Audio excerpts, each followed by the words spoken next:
He was a good man, very large of heart, just an all-around good guy.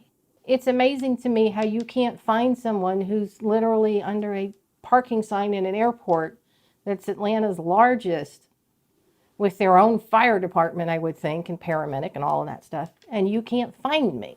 This must have felt like an eternity. Well, it feels like forever when you're sitting there watching your loved one die in front of you. I was at my brother's bedside when he died. I was at my mother's bedside when she died. And now I have to watch my husband's traumatic death with nobody around. At least my sister was at the previous. I'm in a freaking parking lot, just watching a life leave that was ready to continue to fully live it in retirement.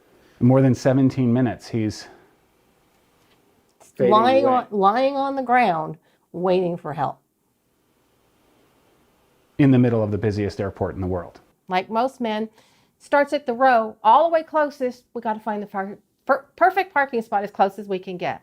Well, considering the airport's empty. All right. I'm the same way, yeah. Go up and down the lanes until finally, it's open behind us. Just take that one, dear. Fine, honey.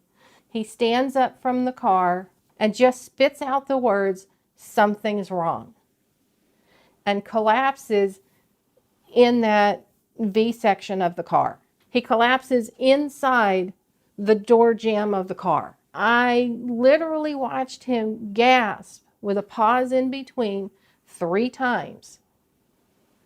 And then he stopped breathing and I went, I know exactly what I'm looking at.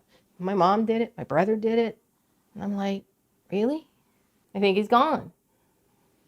Fairly obvious to me. I mean, without going into, any kind of great detail, what did you see that made you think he wasn't here anymore? He took 3 very loud gasps of air, spaced apart, and never breathed again. You have to be blind to not realize that someone is really leaving when they stop breathing, and if you don't get here soon enough, he will never breathe again. Well, you miss the entrance, you're going to have to go all the way around to get back in. And to go around the airport another time will take you at least 5 minutes. If you're not breathing, 5 minutes is... That's it. You're done. If that 911 operator had said, I want you to do this, this, and this, and do CPR, would you have done it? I would have attempted. I mean, we don't know. No. If it would have made any difference. But we do know that 17 minutes... is too long for help to arrive for someone who has collapsed and appears to be unconscious and possibly not here anymore. I sounded so calm, but I think that was shock. I wasn't given any direction and asked the same repetitive question more than once. I could have walked faster to the checkout gates where the cars leave and come back before they ever found me. At that time, every second was precious. Yes. Not just in response time, but these are the last seconds you're spending with your husband for the rest of both of your lives. What you're looking at is too traumatic to form a coherent sentence to go, why aren't you helping me? Do you think this is something not only the airport needs to fix, but Georgia needs to fix? Instead of someone on the other end of the line just engaging in small talk, they actually could be giving you life-saving instructions. We watch all these 911 TV shows, and on the TV shows, they show 911 operators with cards or computer screens or something giving advice or instruction. That there must be some out there that do this, and if we're missing that piece, well, they missed it big time, and they have the ability to fix it. Yep. If they choose to. It's called emergency medical dispatch. There's also TCPR, which is telecommunicator cardiopulmonary resuscitation. Is it something you think they ought to have, especially given that's a place where plane crashes can occur and major mass casualty incidents can occur? Well, that would be common sense to me. Do they expect these things to happen there? I don't know, but they definitely had one and they weren't prepared for it. Sitting right now here in Flowery Branch in Hall County, if you were to call 911 because I was having a heart attack, they would give you pre-arrival instructions, including CPR. The smallest dirt airstrip here in Flowery Branch, had he collapsed there, the 911 dispatcher, every single one in this county trained, would have given you instructions for CPR. That didn't happen at the world's largest airport. That's nuts. This dispatcher actually had the training for emergency medical dispatch. She'd even co-authored a paper on it. But she wasn't allowed to give you pre-arrival instructions, including CPR, because that 911 center doesn't authorize it. Well, that's just not right. Have you received a condolence letter or card from them? No, just bills. Is it nice if they give restitution for something they did, but is it nicer to make sure it never happens to someone again? Is the bigger picture. And this happens every single day. 911 operators save people's lives by giving someone next to them these pre-arrival instructions, these life-saving instructions. How can this not be mandatory? How can it not be required? How can it be optional?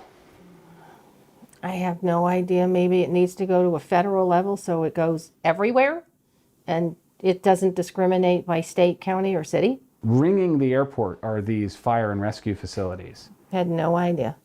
And they have their own 911 dispatch. They're a closed loop, basically. All of those advanced life support units are dedicated to the airport from Atlanta Fire. And they answer to the airport's dispatch. I mean, they are there for a mass casualty event, but they're also there for incidents like this. So they weren't coming from miles away. They were coming to the airport from the airport. Then how come they don't know how to get around the airport? You didn't have the opportunity to hold his hand, to... I didn't even say goodbye. I didn't actually use that word. Almost 36 years. January 21st would have been 36 years. The system failed terribly. And they should realize their failure and work diligently to fix it. Could I have been more pushy on the damn phone call to try and get more done? Yeah. Would it have caused a different outcome? I don't think so. I think that system was made the way it was and it wouldn't fix itself. I don't care how much screaming and yelling I would have done over the phone. It wouldn't have changed anything. I mean, they couldn't find you. They missed the entrance. No one told you what to do while you were waiting, like CPR, or at least how to check his pulse and how to get him in the right position. There were a lot of options to give him every fighting chance to survive, and they missed all of them. That's an understatement. You do so much good for so many people through your entire lifetime, and then the system fails you? It's unacceptable. I don't think the 911 operator knew what to do with me. Hopefully someday they'll fix ours, if not the entire nation's, if there's a problem across the country, that other people don't have to suffer with something like this, that they should acknowledge that they have a large error in their system. It's almost impossible to sue 911. It's almost impossible to sue the city in Georgia because of sovereign immunity. What is your concern if they can't be held accountable? It'll never get fixed. That this will happen to someone else at some point in the future, which should never have happened in the first place. I can no longer live in the residence that I'm in because of the incident. It's that emptiness, isn't it? Well, the house is too big. It needs a family. My sons should not have to grow up without their father.